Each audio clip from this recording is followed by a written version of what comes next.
Captain Jung Kim's face showed no emotion as he watched the alien message play for the third time. The blue-skinned creature on the screen spoke slowly, its four eyes blinking in an unsettling pattern. Humanity has been given enough time to prove itself. You have failed. Your species is too unpredictable, too violent, too dangerous to remain free. The collective has decided. You will surrender all military ships, weapons, and technology within 30 Earth days. You will accept our protection and guidance. If you refuse, we will have no choice but to remove the human threat completely. June stood on the bridge of the Earth ship Peacekeeper*, his hands clasped behind his back. The ship was quiet except for the soft beeps of computers. 20 crew members sat at their stations, waiting for him to speak. "Turn it off," he finally said. Lieutenant Minji Park, his first officer, pressed a button, and the alien face disappeared. She turned to look at her captain, her dark eyes worried.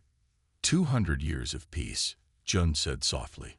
200 years of following every rule, signing every treaty, trading fairly with every world. And this is how they thank us. They've always been afraid of us, Minji replied. Even when we were just starting to explore space, they watched us rebuild after our own wars. They saw how quickly we learned, how fast we advanced. June nodded. And now they think they can simply take our freedom. He walked to the main window and looked out at the stars. The Peacekeeper* was a diplomatic vessel, currently holding position at the edge of the solar system. They had come to meet with collective representatives for what they thought would be normal trade talks. Instead, they had received this ultimatum. "Sir," called out Communications Officer Tahan from his station, "we're getting calls from Earth. The World Council is meeting in emergency session. They want us to return immediately." "Set course for Earth," Jun ordered. "Maximum speed." As the ship turned and accelerated toward home, Jun felt a cold anger building inside him. The collective, 7 advanced alien species that controlled most of the galaxy, had always treated humans with a mix of politeness and condescension. Humans were the newcomers, the young race that needed guidance. For 2 centuries, Earth had accepted this treatment, focused on learning and growing. "They've underestimated us," Jun whispered to Minji as they stood side by side, watching Earth grow larger on the view screen. "They always have." "What do you think the Council will decide?" she asked. "I don't know, but I know what they should decide." His voice was quiet but firm. "No species gives up its freedom willingly. We won't be the first." 3 days later, Jun stood in the Great Hall of the United World Council in New Geneva. 500 representatives from every nation on Earth sat in rising tiers around the central floor. Ambassador Doyen Li was speaking, his voice echoing through the vast chamber. "We must try diplomacy one more time," Doyen urged. "The collective has never attacked us directly. Perhaps there is room for negotiation." Negotiation. General Subin Kang stood up, her military uniform sharp against the sea of civilian clothes. "They demand our surrender. What is there to negotiate?" Professor Hyuk Choi, Earth's leading expert on alien biology, stepped to the center of the floor. "The collective species are all naturally cautious," he explained. "Their evolution rewarded careful planning, risk avoidance. Humans evolved differently. We take chances. We innovate quickly. This frightens them." "Fear is no excuse for threatening genocide," Subin replied. Jun watched the debate continue for hours. Finally, President Wei asked for silence. "Captain Kim," she said, "you received this message directly. What is your assessment?" All eyes turned to Jun.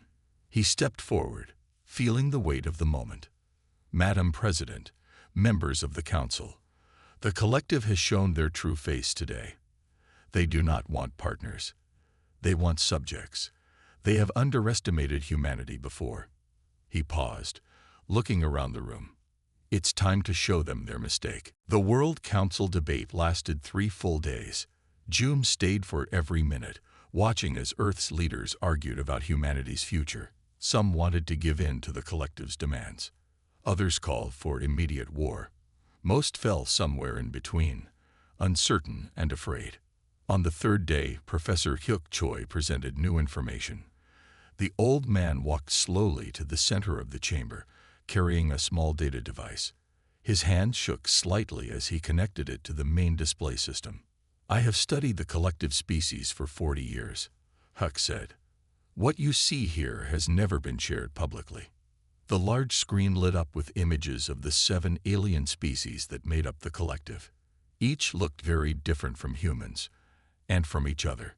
Some had multiple limbs, others had strange skin colors, and one species seemed to float rather than walk. Despite their physical differences, these species share one important trait, Huck continued. Their home planets all had few natural disasters and stable environments. They evolved to avoid risk. Unnecessary change frightens them. He pressed a button, and the screen showed Earth's violent history: volcanoes, earthquakes, floods, and storms. Humans evolved on a dangerous, unpredictable world. We learned to adapt quickly, to take risks, to change. The collective fears this about us. They watch how fast we solve problems. They see our willingness to try new things, and it terrifies them. The room was silent when Huck finished. Then Ambassador Doyen Lee stood up.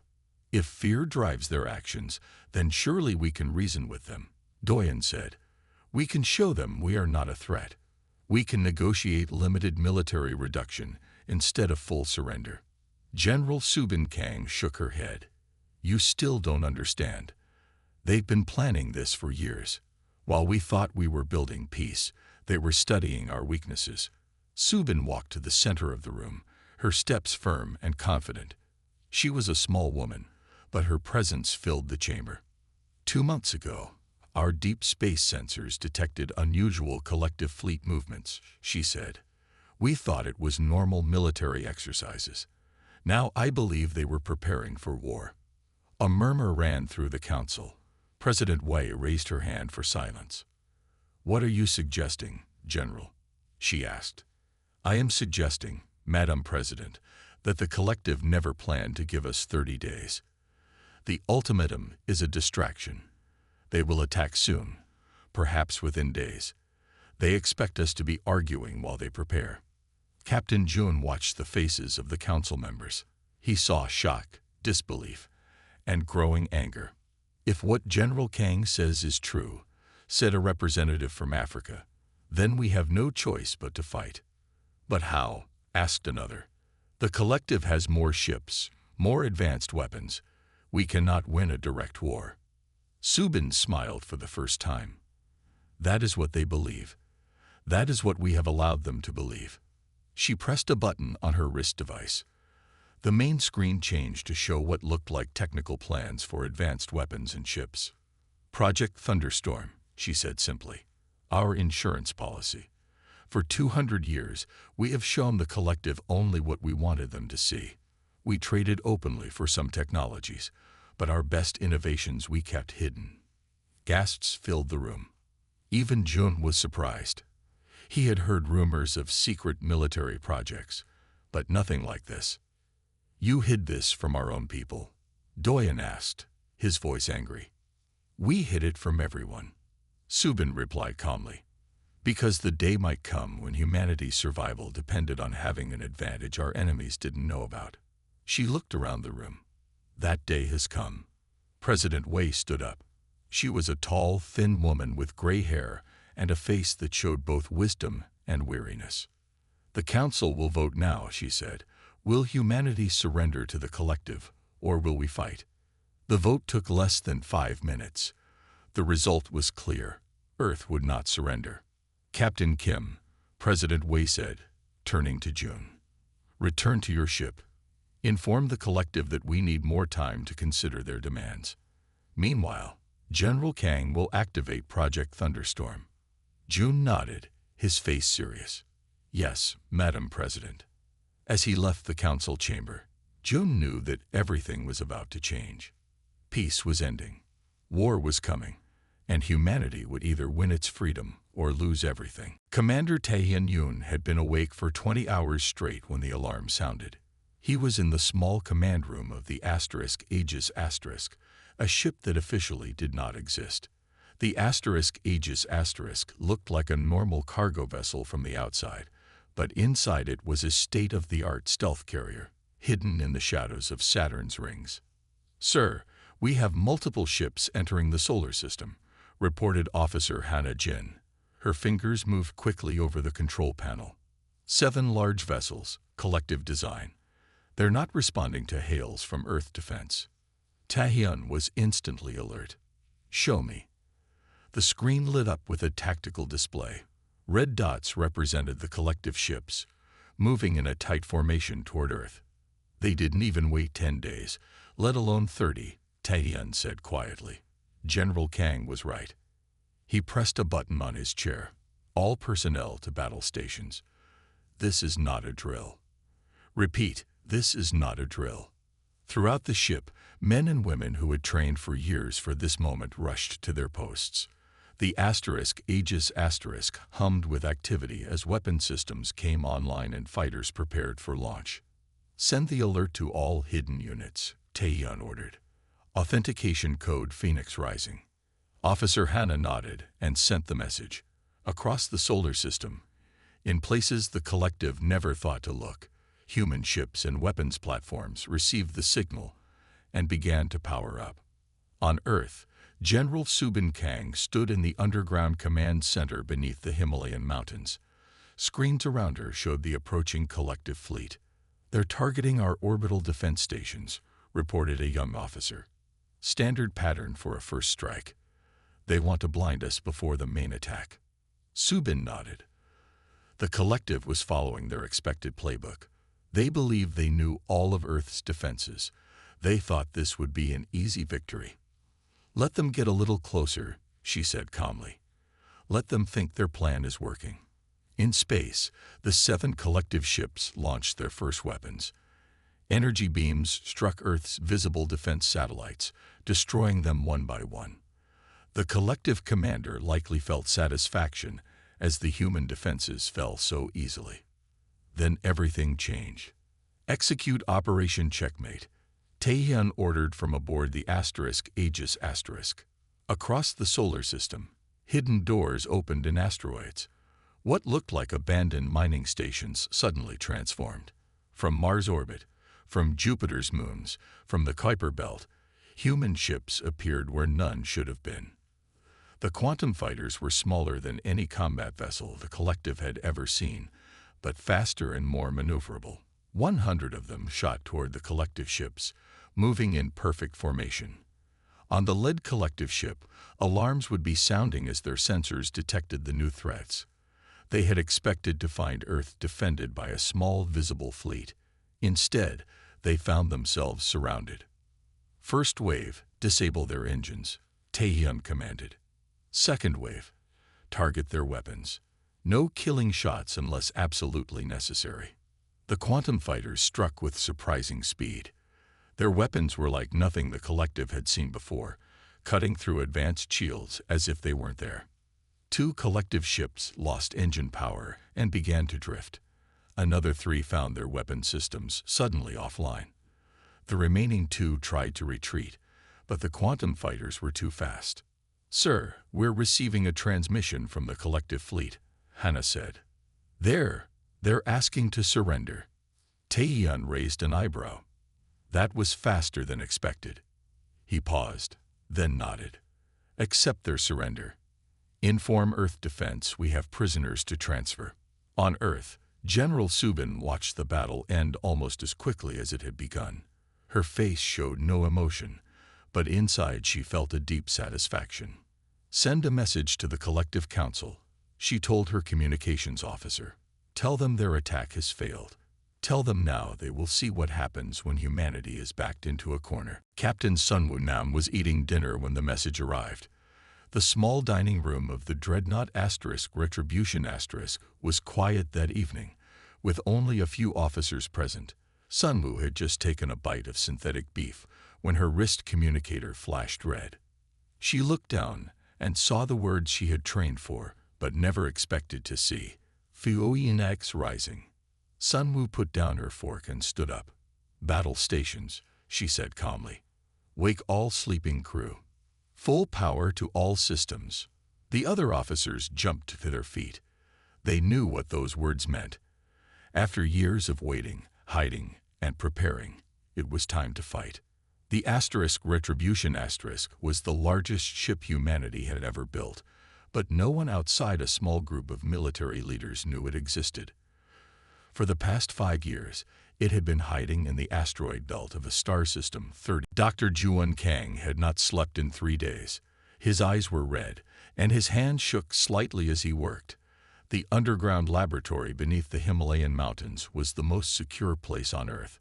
Only 5 people had access to this room, where humanity's greatest secret was kept. Dr. Kang, you need to rest, said Yoonji Ryu, his assistant.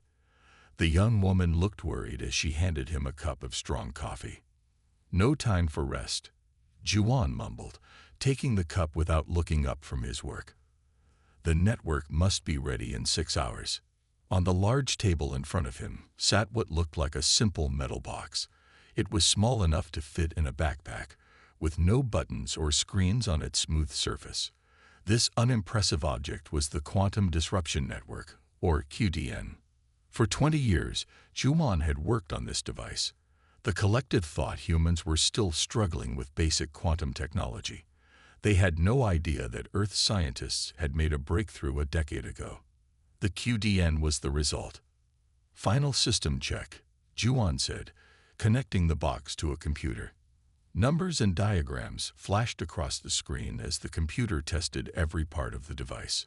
All systems show green, reported Yoonji, watching the test results. The network is ready, Doctor. Juan nodded and took a deep breath. Then he opened a secure communication line to General Kang. The device is ready, he said simply. General Subin's face appeared on the screen. Good. Our fleets are in position. The collective has mobilized their main battle groups. They think they're preparing to crush us. They're in for a surprise, Juan said with a small smile. On your command, General. Activate the network. Juan pressed his hand against the metal box. It scanned his palm print, then hummed softly. A small light on top turned from red to green. Network activating in 3, 2, 1. For a moment, nothing seemed to happen. The box continued to hum quietly. Juan and Yoonji exchanged glances. Then General Subin smiled from the screen. It's working. Collective communications are failing across all sectors. Their ships can't talk to each other or to their command centers. The Quantum Disruption Network was designed to do one thing: prevent faster-than-light communications. The collective, like humans, used quantum entanglement to communicate instantly across vast distances. But unlike humans, they had never considered that this technology could be disrupted. The effect will last approximately 72 hours, Juan explained. After that, they may find a way to bypass it. But by then, it will be too late, Subin finished. Well done, Doctor. Across space, the effects of the QDN were immediate and devastating. Collective battle fleets, cut off from their commanders, were forced to rely on pre-planned strategies. Their coordinated attack became a series of isolated battles. Human ships, meanwhile, could still communicate using their backup systems, old-fashioned radio and laser communications. These were slower, limited by the speed of light, but they had been practicing with them for years. In the Proxima Centauri system, Captain Sunwoo and the Retribution led the attack on the main collective shipyard. The huge space station, capable of building 20 warships at once, was defended by a ring of automated weapons platforms. They can't coordinate their defenses, Sunwoo observed as her fleet approached. Each platform is fighting alone. The QDN is working perfectly, her tactical officer replied. Sunwoo nodded. Begin the attack. Disable their weapons first, then target the station's engines and power systems. Remember, we want to capture this shipyard, not destroy it. Back on Earth, Juwan watched reports come in from across the battlefront. The collective, which had always seen humans as technologically inferior, was being defeated by human ingenuity. They thought our technology primitive, Juwan said to Yunji as they monitored the Qdian's performance. They believed their technological superiority made them invincible. Another miscalculation. Yunji nodded. They never understood us, did they? They saw our peaceful approach as weakness. A common mistake, Juwan replied, thinking that those who prefer peace are afraid of war. Ambassador Mina Song stood in the Great Hall of the Varu High Council. The room was unlike any human building, with walls that seemed to be made of living crystal. The 7 Varu elders sat in a circle around her, their tall, slender bodies perfectly still. Their skin shimmered with a soft blue light. The Varu were one of the oldest species in the galaxy, but they had always kept to themselves. They rarely got involved in the politics of other worlds. For centuries, they had watched the collective grow in power, but they had never joined it. "We have observed the conflict between humans and the collective," said the first elder, his voice musical and calm. "We have seen how the collective broke its treaties with you." Mina nodded. "Yes, elder. They gave us an ultimatum: surrender or be destroyed. When we asked for time to consider, they attacked without warning." "This matches our observations," said the second elder, a female Varu whose skin had a slightly greener tinge. "The collective has changed in recent years. They no longer seek cooperation. They seek control." Mina had come to the Varu homeworld on a desperate mission. Earth needed allies in this war. The Varu, with their advanced technology and strategic position, could tip the balance, but no one really expected them to help. The Varu had remained neutral in all conflicts for thousands of years.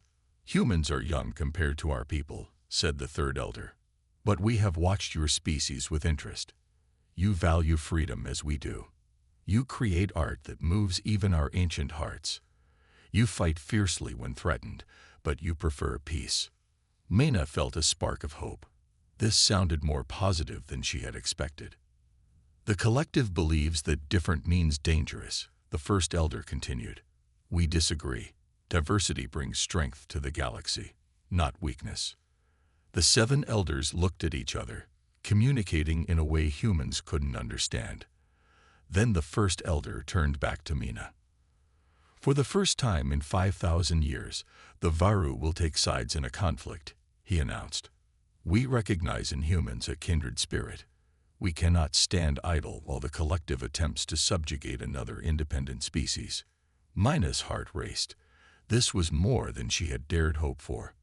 "We offer an alliance with Earth," the first elder said formally. "Our fleets will join yours. Our worlds will provide resources and safe harbors. Our scientists will share technologies that may help end this war quickly." "Thank you, elders," Mina said, bowing deeply. "Earth accepts your alliance with gratitude and respect." As she left the council chamber, Mina could hardly believe what had just happened. The Varu, the mysterious observers who had never involved themselves in galactic politics, were joining the war on humanity's side. She hurried to her ship to send the news to Earth. This changed everything. The Varu had technology that even the collective didn't understand. They had extensive intelligence networks throughout the galaxy. They controlled key resource worlds that could supply the war effort. In her small diplomatic vessel, Mina composed a message to the World Council. She chose her words carefully, knowing that this would be historic. "The Varu have agreed to a full military and economic alliance with Earth," she wrote. "They recognize the collective's actions as unjust and dangerous to all free species. Their fleets are already moving to support our positions. Their intelligence networks are now open to us." She paused, then added a personal note. "This is unprecedented. The Varu have watched galactic politics for thousands of years without intervening. Something about humanity has moved them to action. Perhaps they see in us a reflection of what they once were, a young, creative species that values both peace and freedom." As she sent the message, She looked out at the Varu homeworld through her viewport. Already, she could see ships rising from the surface, sleek, beautiful vessels that seemed to glow from within. The collective had made a serious mistake. They had pushed humanity into a corner, never imagining that this would wake a sleeping giant. Not just humans, but the ancient Varu as well. Admiral Juno Park watched the enemy fleet on the main screen of his command ship. The collective had gathered their largest force yet, over 300 warships arranged in a tight formation. They were heading for Proxima Centauri, determined to retake the shipyard that Captain Sunwoo had captured a week earlier. "They still outnumber us," said Tactical Officer Yuna Kim, her voice calm despite the tension on the bridge. 2-1, even with the Varu ships. Junho nodded. The combined human Varu fleet had 150 vessels of various sizes. On paper, this was a battle they could not win. But Juno had one more surprise for the collective. "Are the temporal distortion generators ready?" he asked. "Yes, Admiral," replied Chief Engineer Min-Soo Cho. "All ships are equipped and synchronized. But sir, these devices have never been tested in actual combat. Today they will be," Junho said. "Send the activation codes to all captains. We'll use them the moment the collective comes within range." The temporal distortion generators were perhaps humanity's most closely guarded secret. Based on technology found in ancient ruins on Mars, these devices could create small pockets of altered time flow around each ship. Inside these pockets, human ships would experience time normally, but to outside observers, they would appear to move at impossible speeds. "Collective fleet will be in range in 5 minutes," reported Yuna. "They're maintaining formation." Junho studied the enemy ships. The collective had restored some of their communications using older methods, but they were still hampered by the quantum disruption network. Their coordination was not what it had been before the war. "Open a channel to all ships," Junho ordered. When the communication officer nodded, Junho spoke clearly and confidently. "This is Admiral Park. The battle ahead will determine the course of this war. The collective believes their superior numbers guarantee victory. Today we will show them that numbers aren't everything. Stand ready. Park out." As the collective fleet approached, tension grew on the bridge. This would be the largest space battle in human history. If they lost, Earth would be vulnerable. "Enemy ships entering range," Yuna announced. "They're preparing to fire." "Activate temporal distortion generators," Juno ordered. "All ships, execute Battle Plan Alpha." Throughout the human Varu fleet, the generators powered up. A strange, shimmering field surrounded each ship. Time inside the field remained normal, but outside, time flowed differently. When the human ships began to move, the effect was immediate and dramatic. To the collective, it would appear as if the human vessels had suddenly accelerated to impossible speeds. Human fighters would seem to blink from position to position, firing their weapons before the enemy could react. The first wave of collective ships fired their weapons, but the human ships were no longer where they had been when the collective gunners took aim. The energy beams and projectiles passed through empty space. "All ships, attack pattern Delta," Junho commanded. "Target their command ships first." The battle unfolded in a way the collective could never have prepared for. Human and Varu ships moved in perfect coordination, appearing to teleport around the battlefield. They struck quickly, disabled enemy vessels, and moved on before the collective could respond. The large Varu cruisers used their advanced shields to protect smaller human attack ships. The human quantum fighters targeted the engines and weapons of the largest collective vessels. On the tactical display, Juno watched as enemy ships began to fall back, their formation breaking apart as they tried to deal with an enemy that seemed to defy the laws of physics.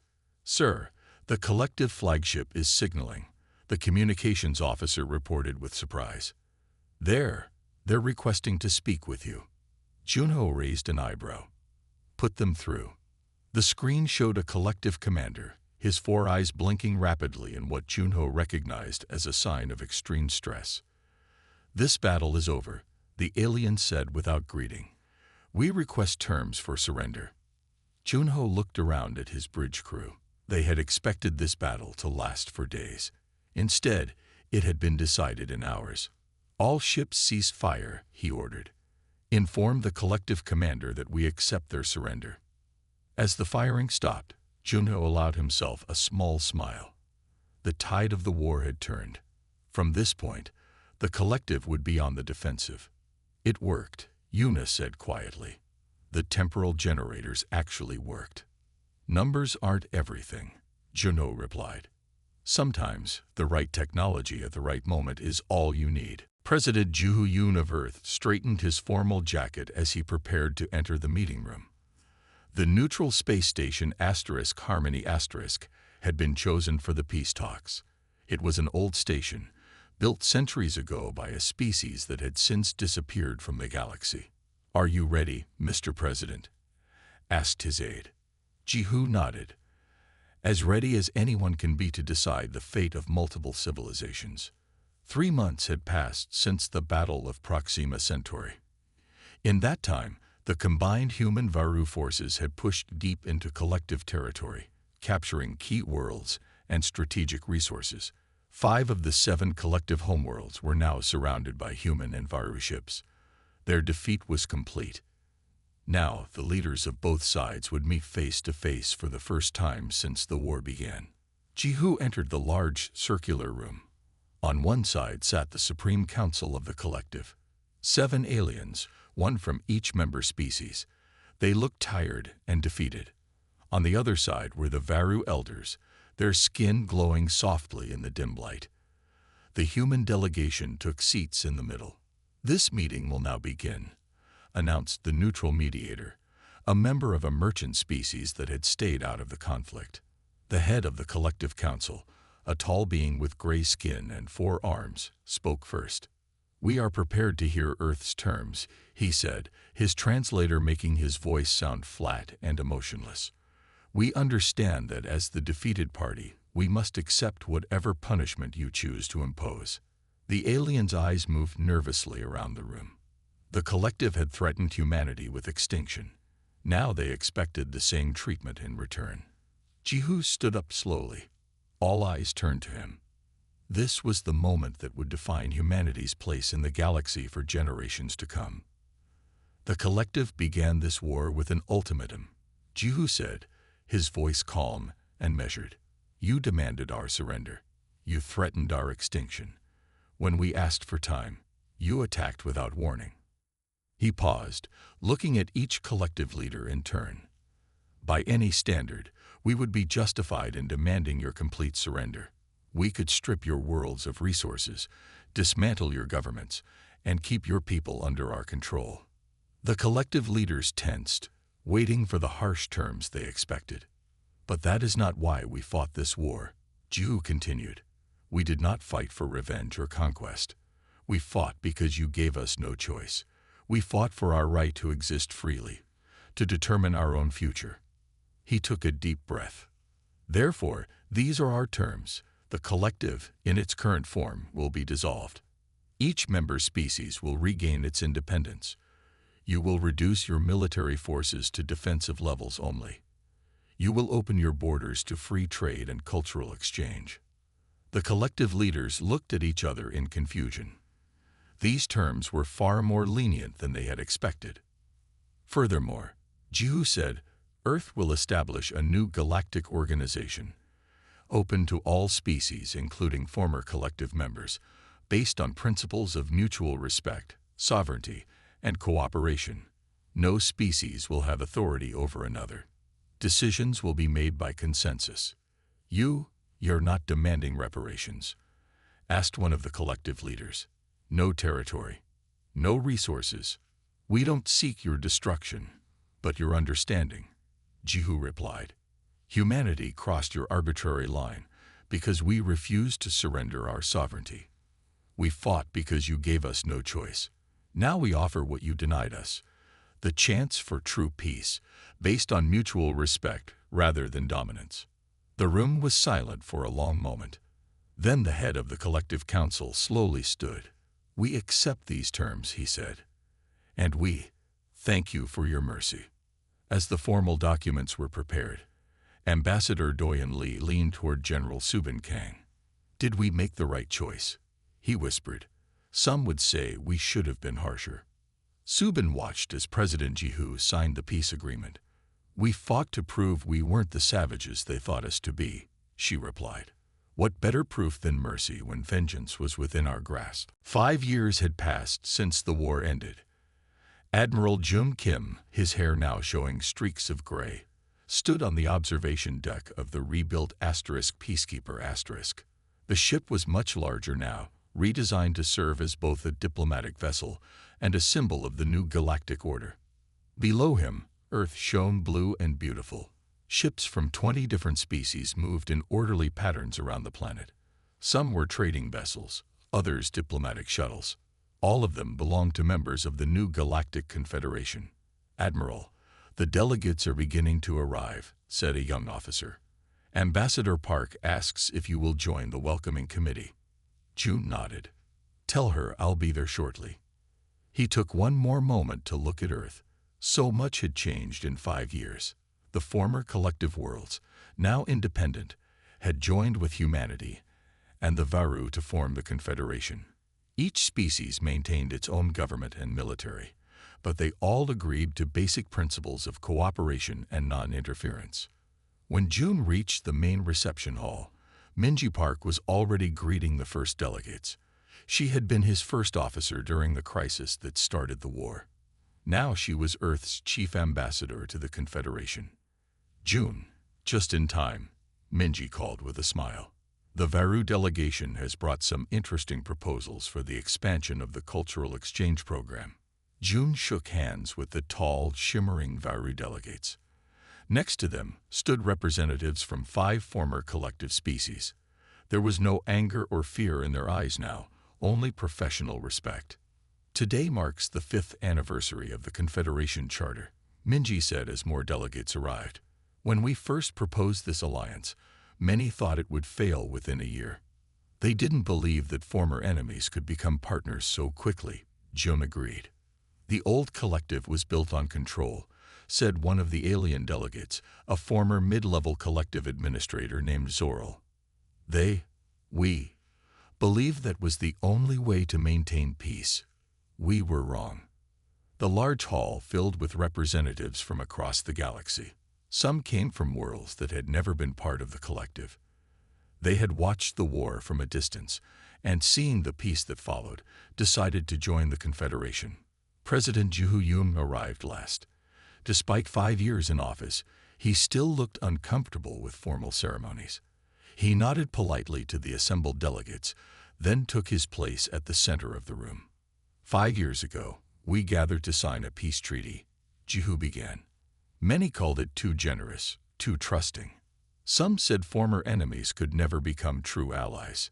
He gestured around the room, where species that had once been at war now stood together peacefully. "Look at what we have accomplished since then. Trade has increased by 300%. Cultural exchange programs have brought our people closer together. Joint scientific missions have made discoveries that benefit all our worlds." The delegates nodded in agreement. Even the most skeptical had to admit that the Confederation was working better than expected. None of this would have been possible under the old system. Jihu continued. "The collective demanded uniformity and obedience. The Confederation celebrates diversity and cooperation." After the speeches, Jun found himself standing with Minji near a large window overlooking Earth. "We crossed their line," Jun remarked, remembering the day the collective had delivered their ultimatum on the old Peacekeeper*. "But in doing so, we created a better galaxy for everyone." "Peace died screaming," Minji agreed, "but what rose from its ashes is stronger than what came before." Below them, ships from 20 worlds moved peacefully in the space around Earth. Some belonged to species that had once been bitter enemies. Now they were partners, working together to build something new. The war had been forced upon humanity. They had fought it with secret weapons and hidden strength. But their greatest victory had come not from their military power, but from their wisdom in victory, offering a hand of friendship instead of a fist of vengeance. Humanity had crossed the line, and the galaxy would never be the same.